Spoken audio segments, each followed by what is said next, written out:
ഒരു beauty parlour നടത്തിക്കൊണ്ടുപോകുക എന്ന് പറയുന്നത് അത്ര ഈസി ആയിട്ടുള്ള കാര്യമല്ല കേട്ടോ. ഈ ഒരു ഫീൽഡിൽ അപ്ഡേറ്റ് ആയിരിക്കുക എന്നുള്ളതാണ് ഏറ്റവും വലിയ കാര്യം. മാർക്കറ്റിൽ വരുന്ന ഓരോരോ പ്രൊഡക്റ്റുകളെ കുറിച്ചിട്ടും ഓരോരോ എക്യുപ്മെൻസിനെ കുറിച്ചിട്ടും നമ്മൾ എന്തായിരിക്കണം, അവയർനെസ് നേടിയിരിക്കണം.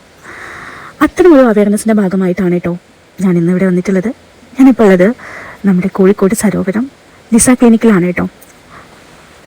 ബ്രൈഡൽ മേക്കപ്പിന് മുമ്പ് നമ്മൾ കറക്റ്റായിട്ട് CTM ഒക്കെ കൊടുത്തു കഴിഞ്ഞാൽ ഒരു ഫ്ലോലെസ് ഫിനിഷ് കിട്ടാനാണെങ്കിലും ശരി, ഒരു ബേസ് കറക്റ്റ് ആയിരിക്കാനും വളരെ ഹെൽപ്പ് ചെയ്യുന്ന ഒരു കാര്യമാണ്. അപ്പോൾ നമ്മുടെ ക്ലാസ്സിൽ ഇന്ന് മാം കാണിച്ചു തന്നിട്ടുണ്ടായിരുന്നത് അവരുടെ തന്നെ പ്രൊഡക്റ്റ് യൂസ് ചെയ്ത്, അതായത് ഡോക്ടേഴ്സിൻ്റെ തന്നെ ക്ലിനിക്കൽ ടെസ്റ്റഡ് ആയിട്ടുള്ള പ്രൊഡക്റ്റ് യൂസ് ചെയ്തുകൊണ്ട് എങ്ങനെ നമുക്ക് CTM ചെയ്യാം, ഒപ്പം നമുക്ക് എങ്ങനെ അവരെ ബ്രൈഡ്സിന് റിലാക്സ്ഡ് ആയിട്ട് മസാജസ് ഒക്കെ കൊടുത്ത് അവരുടെ ഫേഷ്യസിലുള്ള പഫ്നെസ് ആണെങ്കിലും ശരി, അണ്ടർഐൻ്റെ സൈഡിലൊക്കെയുള്ള പഫ്നെസ് ആണെങ്കിലും ശരി, ജോ ലൈൻസ് എല്ലാം ഡിഫൈൻഡ് ആയിട്ട് ചെയ്ത് തരുന്ന ഒരു മെത്തേഡ് കൂടിയായിരുന്നു കേട്ടോ നമുക്ക് കാണിച്ചു തന്നിട്ടുണ്ടായിരുന്നത്. ഇപ്പോൾ അധികം ബ്രൈഡ്സിനും ജോ ലൈൻസ് ഭയങ്കരമായിട്ട് ഡിഫൈൻഡ് ആയിരിക്കണം, അതേപോലെ ആസ്തറ്റിക് മെഡിസിനൊക്കെ എടുത്തിട്ട് നമ്മൾ അങ്ങനെയൊക്കെ ചെയ്തെടുക്കാറുണ്ട്. സോ ഈ ഒരു മാമും ആസ്തറ്റിക്കിലാണ് സ്പെഷ്യലൈസ് ചെയ്തിട്ടുള്ളത്. അപ്പോൾ അതുകൊണ്ട് തന്നെ നമുക്ക് അതിൻ്റെ കൂടി ക്ലാസ്സുകളാണ് കേട്ടോ കിട്ടിയിട്ടുള്ളത്.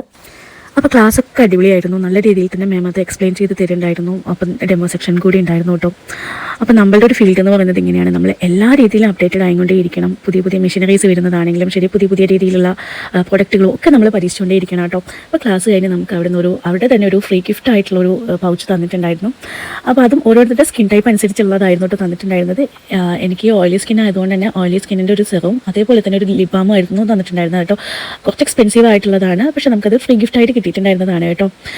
ഒരു age defining serum plus lip pigmentation ഒക്കെ ഉള്ള ഒരു ലിപ് ബാം കൂടിയാണ് കേട്ടോ. അപ്പോൾ ഞാനത് യൂസ് ചെയ്തിട്ട് അതിൻ്റെ റിസൾട്ട് നിങ്ങളുടെ മുന്നിൽ തന്നെ പറയുന്നതായിരിക്കും. അപ്പോൾ ഇന്നത്തെ വീഡിയോ എല്ലാവർക്കും ഇഷ്ടപ്പെട്ടു എന്ന് വിചാരിക്കുന്നു. പിന്നെ നമ്മൾ ചാനൽ സബ്സ്ക്രൈബ് ചെയ്യാത്തവരൊന്ന് സബ്സ്ക്രൈബ് ചെയ്യാം കേട്ടോ. അതേപോലെ ഇങ്ങനെ ബ്യൂട്ടി റിലേറ്റഡ് ആയിട്ടുള്ള വീഡിയോസ് ആയിട്ട് ഞാൻ നിങ്ങളുടെ മുന്നിൽ വരുന്നതായിരിക്കും. അപ്പോൾ വീണ്ടും കാണുന്നത് വരെ ഒരു ഷോർട്ട് ബ്രേക്ക്.